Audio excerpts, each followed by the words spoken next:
Começamos agora mais um programa Contra a Capa. Esse nosso encontro semanal, bem gostoso, bem leve, para falar de diversos assuntos, trazendo aqui para o nosso estúdio escritoras, escritores, mineiros ou que têm uma forte ligação com Minas, para poder falar da sua obra, da sua arte, da sua escrita e da sua vida. Eu sou Tio Flávio e estarei com você nesse programa recebendo aqui, hoje, com uma imensa alegria, com uma satisfação muito grande, uma pessoa que eu acompanho há muito tempo, desde a época do Facebook. A gente fala desde a já época revela Orkut. a idade. É a Grazi Mendes. Grazi, seja bem-vinda a esse espaço aqui, né? Hoje não no Facebook, mas hoje aqui no Contra a Capa, para a gente poder conversar um pouquinho sobre esse seu filho aqui. Estou muito feliz com o convite, muito feliz também que a gente tenha essa oportunidade de se encontrar depois de tantos anos aí, né, conversando pelas redes sociais e poder estar aqui nesse espaço de valorização de mineiros e de mineiras tem sempre um gostinho especial, né? Obrigada. Eu que agradeço. Olha, gente, antes da gente começar a entrevista, eu queria falar que para nos acompanhar é fácil e tem várias possibilidades. Você pode ir no portal do Jornal Hoje em Dia, a nossa entrevista fica lá sempre, as pessoas podem ir ao portal para assistir. E também na TV Promove, toda quinta-feira, às 19 horas, que é o canal 12 da Claro TV. Mas também tem a rádio web do Jornal Hoje em Dia e as rádios Alvorada FM, Difusora AM de Salinas, a Gorutubana de Janaúba, a rádio Cidade FM de Corinto e a rádio Eldorado de Sete Lagoas. Todas essas rádios também retransmitem as nossas entrevistas. E se alguém perder o horário que passa, é só ir lá no YouTube, no Hoje em Dia BH, que aí fica lá arquivado e você pode assistir e mandar para quem você quiser. A Grazi Mendes, ela foi reconhecida como uma das 100 futuristas afrodescendentes. Eu queria que você explicasse já o que é esse reconhecimento e quem foi que deu esse reconhecimento a você. Estou muito feliz com esse reconhecimento. Esse é até hoje o maior reconhecimento que eu recebi, porque é um reconhecimento global, né, e de uma grande comunidade. A organização que faz esse reconhecimento é a MyPed, que é uma organização vinculada à ONU. Então, durante essa década afrodescendente decidida pela ONU, é um espaço de valorização de profissionais, de artistas, de pessoas que realmente têm feito impacto no mundo e a MyPed faz essa organização. Então, pude estar ali em Nova York, recebendo esse reconhecimento ao lado de pessoas incríveis, assim, e também acabou sendo um momento de revisitar a minha própria história. Eu acho que todo reconhecimento que a gente recebe é um cheque com a nossa história para saber se a gente está com coerência, né, com aquilo que a gente acredita, com aquilo que a gente defende. Então, fiquei muito feliz com esse reconhecimento, assim, poder ver também, né, os meus pais super orgulhosos de ver a filha deles, assim, né, saindo da periferia de Belo Horizonte para Times Square com o prêmio, assim, foi um momento muito, muito especial para mim. Então eu vou estender a alegria deles para todos nós mineiros, né? Porque Minas sendo representada entre as 100 pessoas do mundo, né? Para nós é uma alegria muito grande. Então você não representou apenas Belo Horizonte, você representou Minas e o Brasil, né? E isso é muito legal.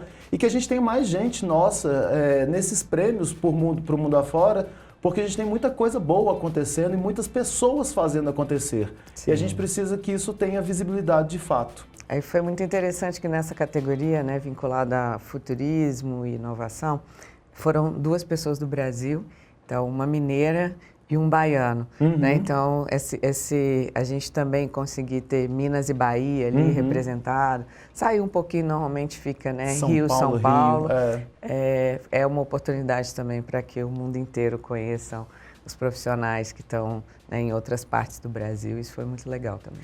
Muito bom. E você é head de diversidade, equidade e inclusão. Onde que é isso? Na ThoughtWorks. O que é isso? A ThoughtWorks é uma consultoria global de tecnologia. São mais de 30 anos aí atuando com grandes marcas, são 18 países. E é a pioneira em agilidade. A gente fala muito sobre agilidade na indústria de tecnologia. E aí eu tenho o privilégio de poder trabalhar ao lado de pessoas que escreveram o Manifesto Ágil, né? Então, é um pouco isso. A minha atuação é na América Latina, Brasil, Chile e Equador. Tem aí algumas mudanças acontecendo, talvez fique Américas como um todo. E é isso. Muito bom também. Você escreve para uma revista? A revista que é publicada pelo MIT, que é um dos maiores, o maior instituto de tecnologia do mundo. Ali tem uma coluna, era para ser mensal. Esse ano eu pedi para eu conseguir escrever um pouquinho mais espaçado em função de todos os desafios que estão aí. Eu sei bem. Todos os desafios que estão aí, mas esse também é um cantinho ali onde eu coloco um pouco das ideias. E foi a partir da coluna que eu recebi o convite para escrever o livro também. Então, que legal. A gente nunca sabe onde vai chegar algo que você escreve, né? Verdade. Achava que ali era um cantinho mais para eu poder organizar um pouco, né? E colocar em diálogo as questões de tecnologia, sociedade e comportamento. E aí, dali, esses textos foram levados para alguns lugares e um deles para a editora que me fez o convite para escrever. Que maravilha isso, gente.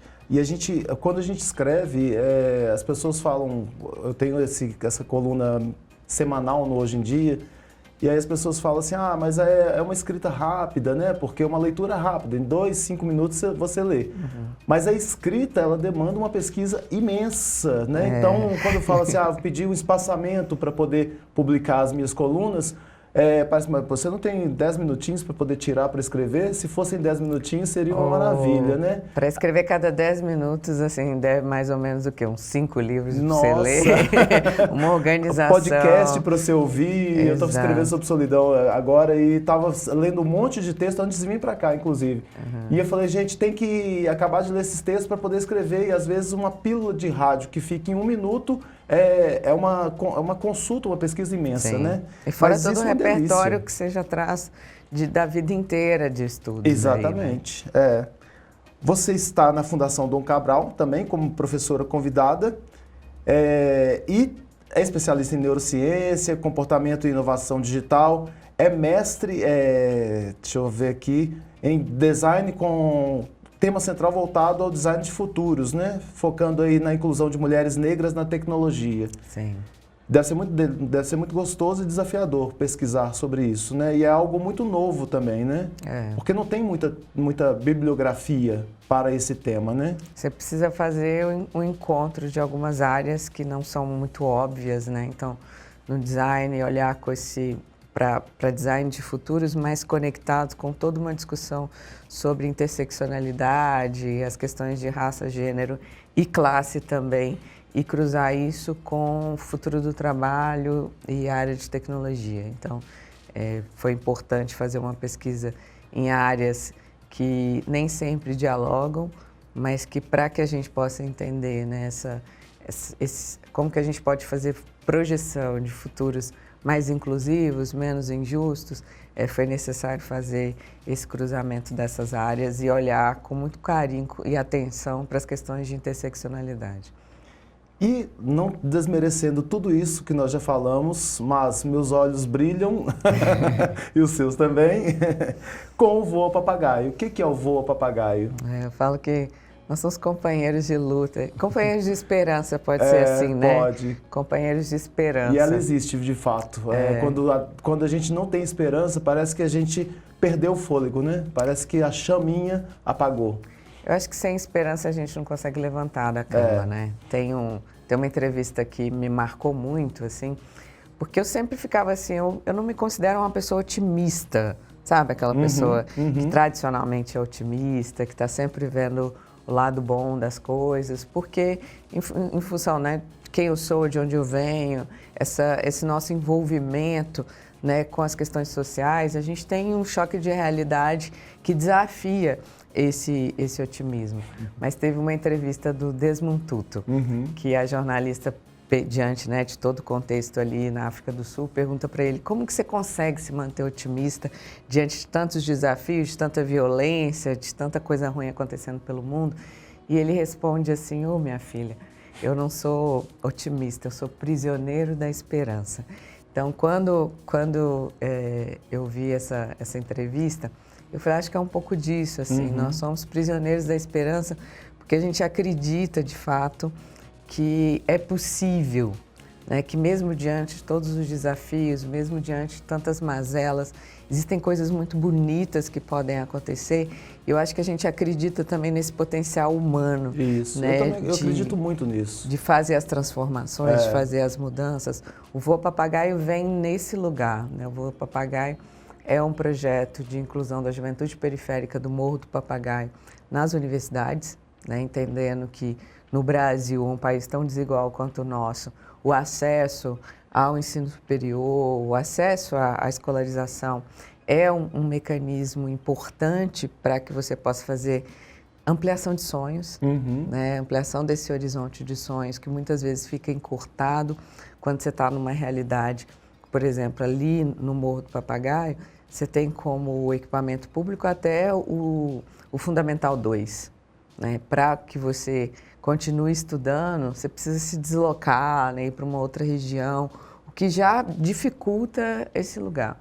A gente já tem uma realidade que as pessoas, quando elas acessam o ensino superior, normalmente elas saem dos seus territórios. Então, falta referência também dentro desses espaços. E o Voa Papagaio, como um cursinho popular, tem essa proposta de democratização do ensino superior, para que a gente possa ter a representatividade da juventude periférica ali dentro, construindo conhecimento, desafiando as lógicas que estão colocadas, né? A cabeça pensa onde os pés pisam, né? Então a gente precisa que essas perspectivas estejam dentro desses espaços acadêmicos também, mas é também para que a gente não continue desperdiçando tantos talentos, né, tio Fábio? A gente vê pessoas brilhantes, que poderiam estar ocupando papéis e cargos em empresas como a minha, né, multinacionais, ou em outros lugares, também ajudando o desenvolvimento do nosso país.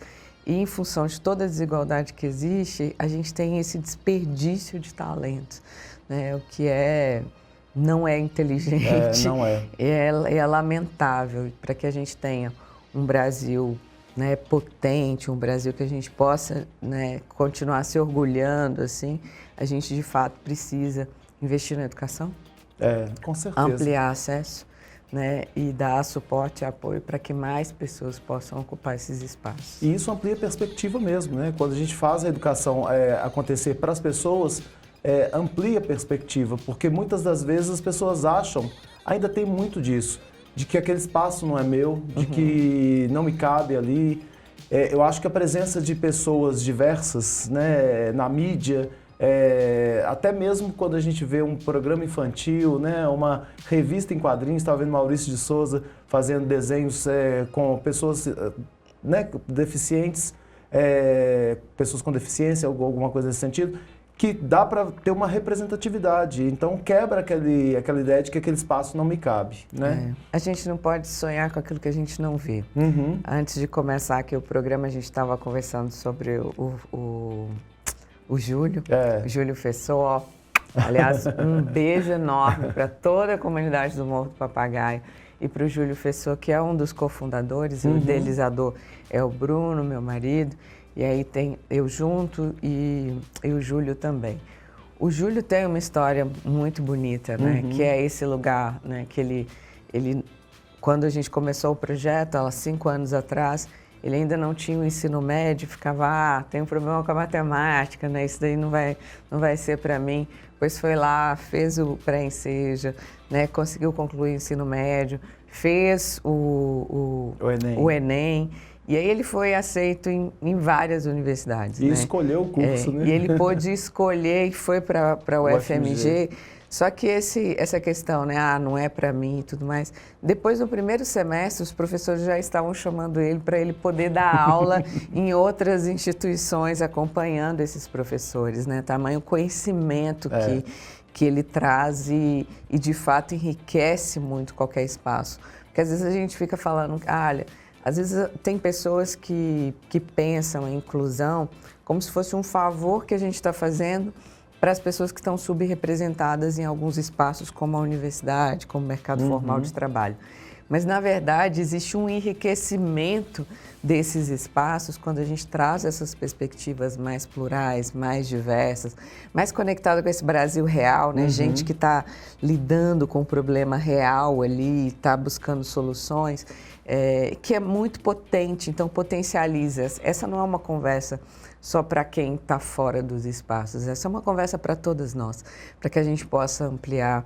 A gente começou a conversa aqui falando sobre o Prêmio de Nova York, e foi muito interessante, né? Porque quando eu estava lá, acabei saindo em vários veículos de comunicação, e uma das conversas que todo mundo queria fazer era menos sobre como que eu cheguei nessa trajetória, mas falar sobre o vestido vermelho que eu estava usando na foto lá da Times Square, que é um vestido belérrimo. Aliás, depois dei uma olhada lá no meu Instagram, muito bonito, assim.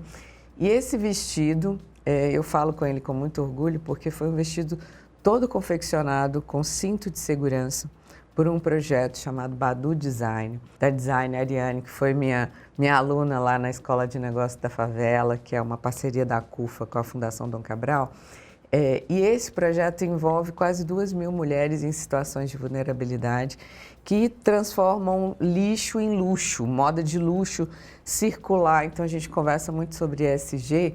Essas mulheres já fazem isso há bastante tempo de uma forma muito bonita. Então, ter a presença da Ariane, ter pessoas como o Júlio Fessor, né, isso enriquece qualquer contexto, né, porque são saberes que são muito potentes, muitas vezes não reconhecidos, porque são saberes que não estão nos currículos formais das universidades, mas estão na própria história das pessoas, na própria vivência das pessoas.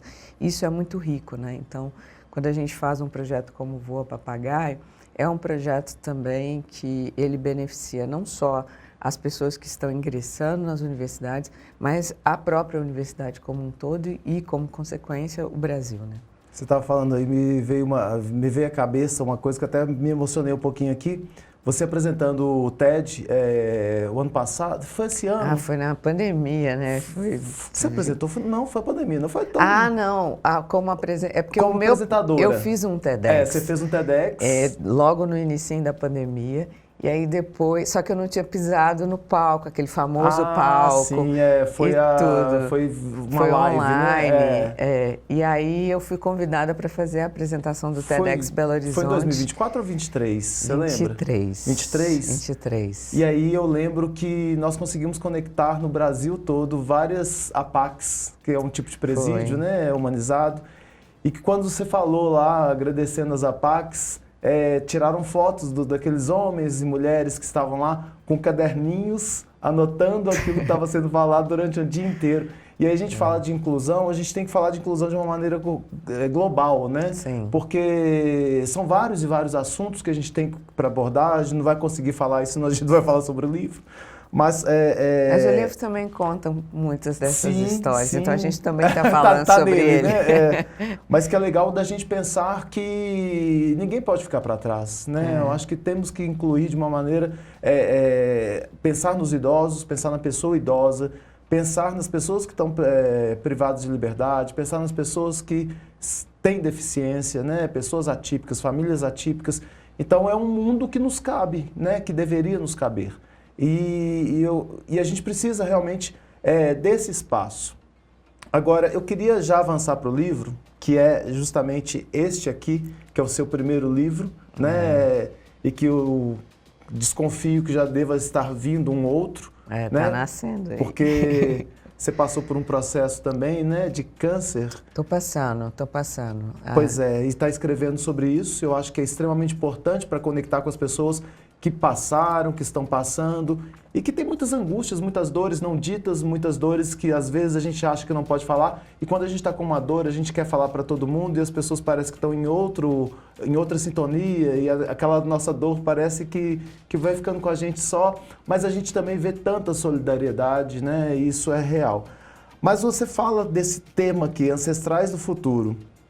Qual a mudança que seu movimento alcança? Vou deixar você falar sobre o livro, mas eu busco muito referência nos provérbios africanos E nas histórias africanas, e tem umas histórias que falam daquela questão de que o menino na Namíbia, quando nasce, né, ou quando está para nascer uma criança, a tribo cria uma música para aquela criança e quando a criança está no ventre, quando ela sai, quando ela cresce, aquela música é cantada como se fosse um RG dela. Quando esse adolescente ou esse jovem se desvia de alguma forma, colocam aquele adolescente ali no centro da tribo e cantam aquela música para ele se lembrar de quem ele é, né? Não para ele entender em quem ele se transformou, mas para entender de onde ele veio.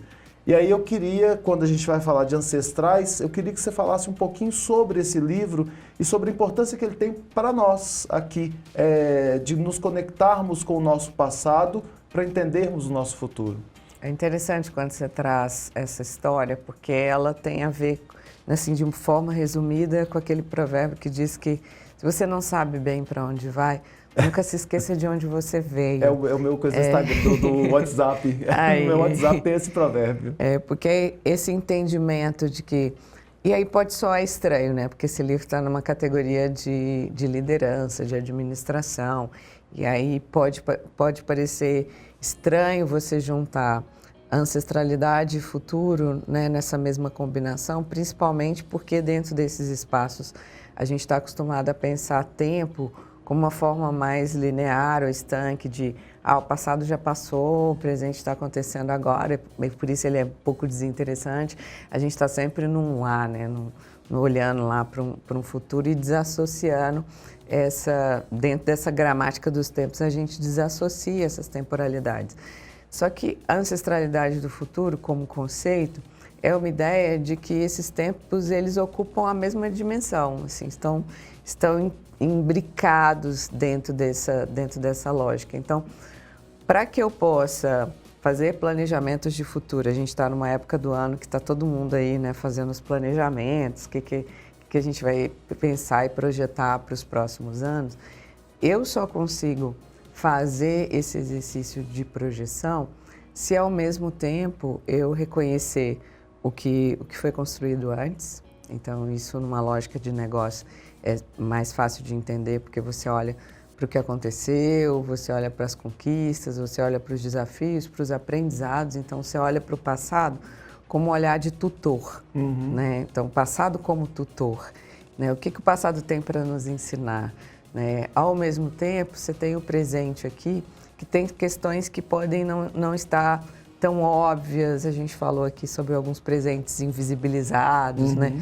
Como que a gente tem esses presentes invisíveis que podem emergir para que aí a gente possa conseguir projetar futuros melhores, né? Então, dentro dessa lógica. E numa dimensão coletiva, a gente conseguir... Eu tenho uma tatuagem aqui que é um símbolo de um adinkra africano também, que é Sankofa.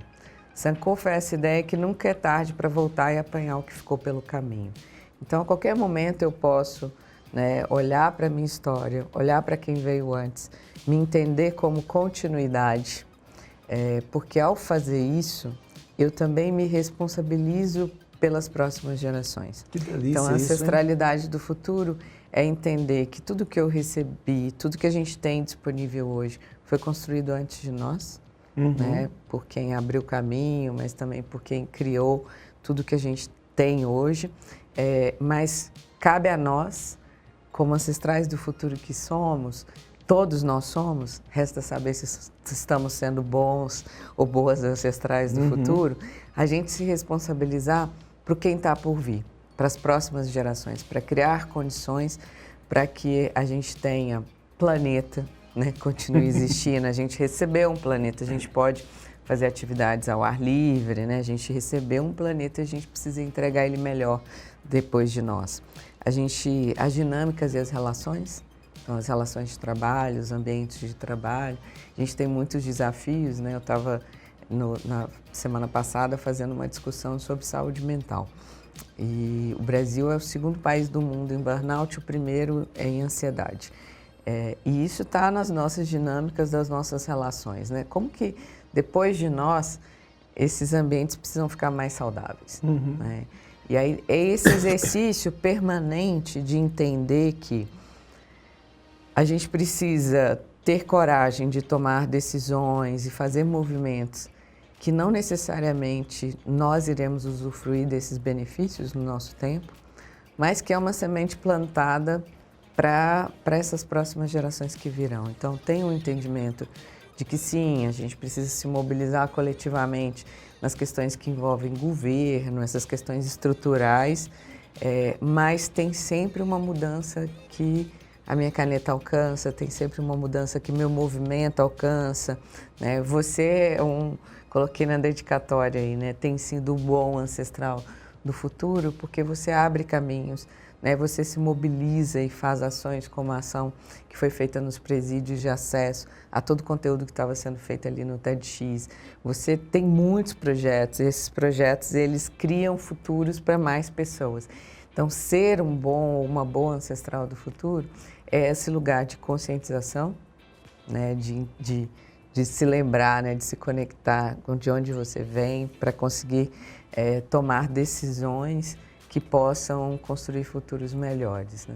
Nossa, olha, eu nunca tinha parado de fato para pensar sobre essa questão, porque a gente fala de ancestrais, eu sempre lembro dos meus ancestrais, Sim. né? Dos nossos ancestrais. Então, conectar com o nosso passado, pensar em quem veio antes, essa questão que você falou de abrir os caminhos muitas vezes, mas eu nunca pensei que eu também sou um ancestral para alguém, né? Ou seja, no futuro eu serei um ancestral, nós seremos, todo mundo que está aqui será. E essa corresponsabilidade, né? Essa consciência social de construir esse espaço para aqueles que virão, né? Tendo você filhos ou não, mas que a gente se imagine, não de uma maneira só egoísta, como construtores de um planeta, de um futuro que vai impactar a vida de tanta gente, né? Então, olha como que a nossa ação hoje vai impactar o futuro de muita gente. No livro tem uma distinção, por exemplo, entre herança e legado. Uhum. Herança é o que a gente deixa para os nossos filhos. Essa ideia, né, da continuidade do investimento nos meus, né, na minha história. Mas legado é o que você deixa para o mundo. E isso é importante a gente entender um pouco dessa distinção, porque quando você ocupa uma posição de poder, quando você, né, tem um papel de liderança, ou quando você é um bom ou uma boa cidadã, você precisa pensar em legado, que é todas as vidas que você toca, a partir daquilo que você faz, todo o impacto que você deixa no mundo, mesmo que quem vai usufruir desse benefício não seja você ou não seja a sua descendência direta, né? Podem ser, entendendo que algumas portas só se abrem por dentro e você está com essas chaves e você precisa garantir que essas portas serão abertas e esse é um papel, responsabilidade. Porque nos estudos de futuro tem gente que gosta de olhar para o futuro a partir de uma ideia de previsibilidade, né? Vai acontecer isso, essas são as coisas que estão por vir. A partir da minha história, da minha conexão com o futuro, eu sempre entendo o futuro como potencial de mudança na construção de realidades preferíveis, né? Ou seja, só faz sentido pensar em futuro se a gente entender que futuro não está dado, é sempre uma possibilidade, ou seja, é sempre uma interrogação. O futuro está nos questionando, né, o que a gente está construindo, o que a gente está fazendo, as decisões que a gente está tomando, o impacto que elas têm. Isso só faz sentido se a gente estiver entregando melhor e mais bonito aquilo que a gente recebeu. A gente começou falando de provérbios, eu amo, acho que isso tem influência da minha mãe também, Dona Fatinha, que tem provérbio para tudo. E aí tem um que eu gosto muito, e como esse livro dialoga com quem está em posição de liderança, que é que tudo aquilo que você toca precisa ficar mais bonito depois que você passa. Esse é um ensinamento tão bonito que tinha que estar nos nossos, né, nas nossas metas, nos nossos planos de desenvolvimento. Então, eu sou aquela pessoa que vai, por exemplo, lá no avião, né? Aí você enxuga a pia do banheiro do avião para quem vem depois, né? Muito nesse lugar de, depois de mim, as coisas precisam ficar melhores e mais bonitas. Ou seja, depois que eu faço parte de uma equipe, de um time, como é que esse time fica? Fica mais potencializado, as pessoas se sentem melhor, mais saudáveis, mais produtivas também, mais potentes? ou depois de mim o time fica adoecido, as pessoas se sentem mal, começam a questionar as suas competências, né? As pessoas começam a se sentir inadequadas para os espaços, né? Não, depois de mim tem que ficar melhor, tem que ficar mais bonito. Isso vale para as nossas relações, isso vale para as decisões que a gente toma, isso vale para a nossa casa comum, que é o planeta. Né? Depois que eu moro num determinado espaço, esse espaço ele tem mais verde, né, tem mais vida, eu chego lá e arranco as árvores todas, né, eu aumento aí a temperatura do planeta, o que eu estou fazendo? Então é meio óbvio, mas nem sempre a gente pensa nisso, né? A gente reflete sobre isso, olha, depois de mim, como é que isso aqui fica? Depois que eu passo por aqui, como que isso aqui fica, né? Depois que eu vou num estabelecimento e tem pessoas ali, como é que as pessoas se sentem? E a ancestralidade do futuro é esse lugar, né? De que, querendo ou não, nós somos ancestrais do futuro. Sim. Né? Conscientes ou não, nós somos. A não pergunta tem como que tá, não tem como correr, porque a gente está vivo aqui. nesse tempo, ocupando papéis, né? Estando em espaços. Nós somos. Agora, qual que é o tipo de ancestral que você quer ser para o futuro? Né? Você está sendo o ancestral do futuro que você gostaria de ter, né? Ou que a gente pode até desassociar, porque nem sempre você queria ter uma coisa muito boa, né? Mas se você está sendo o ancestral do futuro que você acredita que é um bom ancestral do futuro para que a gente possa construir esses futuros melhores, mais bonitos, o livro ele traz uma série de questionamentos.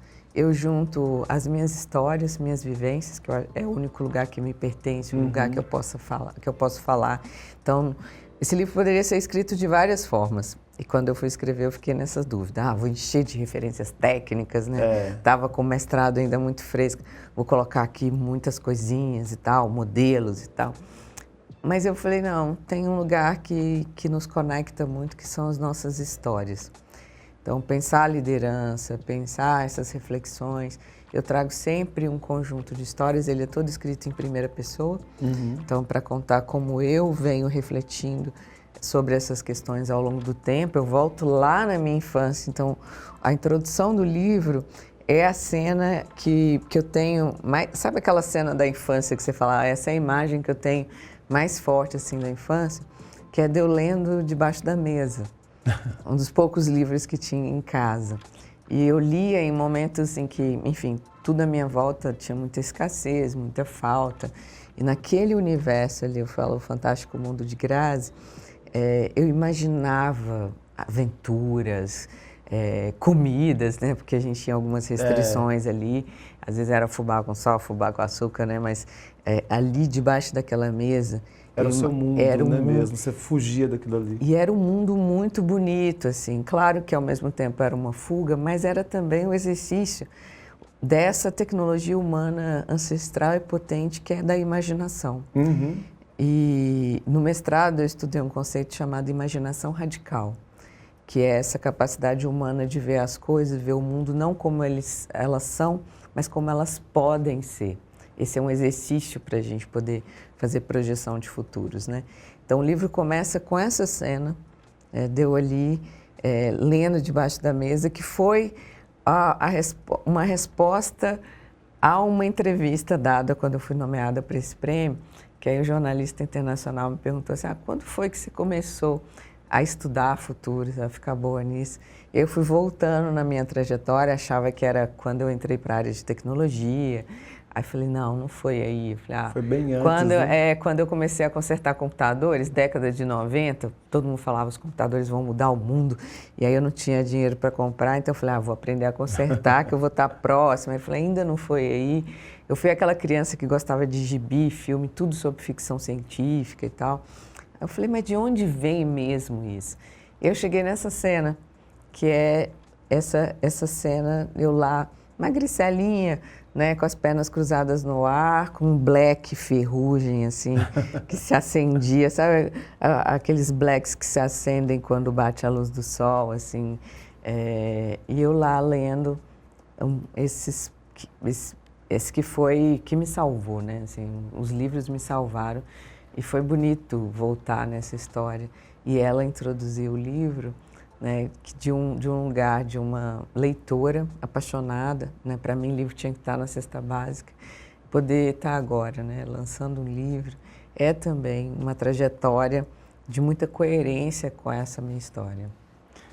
Olha, a gente tem muito que falar ainda sobre esse assunto, mas eu deixo aqui a indicação do livro para que você leia e aí desfrute dessas ideias, desses sonhos, dessas perspectivas e dessa esperança também. Grazi, para te encontrar, como é que faz? Eu estou nas redes sociais, no @Grazi Mendes no Instagram ou no Grazi Mendes Rangel no LinkedIn. Acho que esses são os caminhos que as pessoas mais têm me encontrado por aí. Ok. Muito obrigado pela sua participação. Eu que agradeço. E até o próximo livro. Obrigada. Pessoal, muito obrigado pela participação de vocês também e nos encontramos no próximo episódio.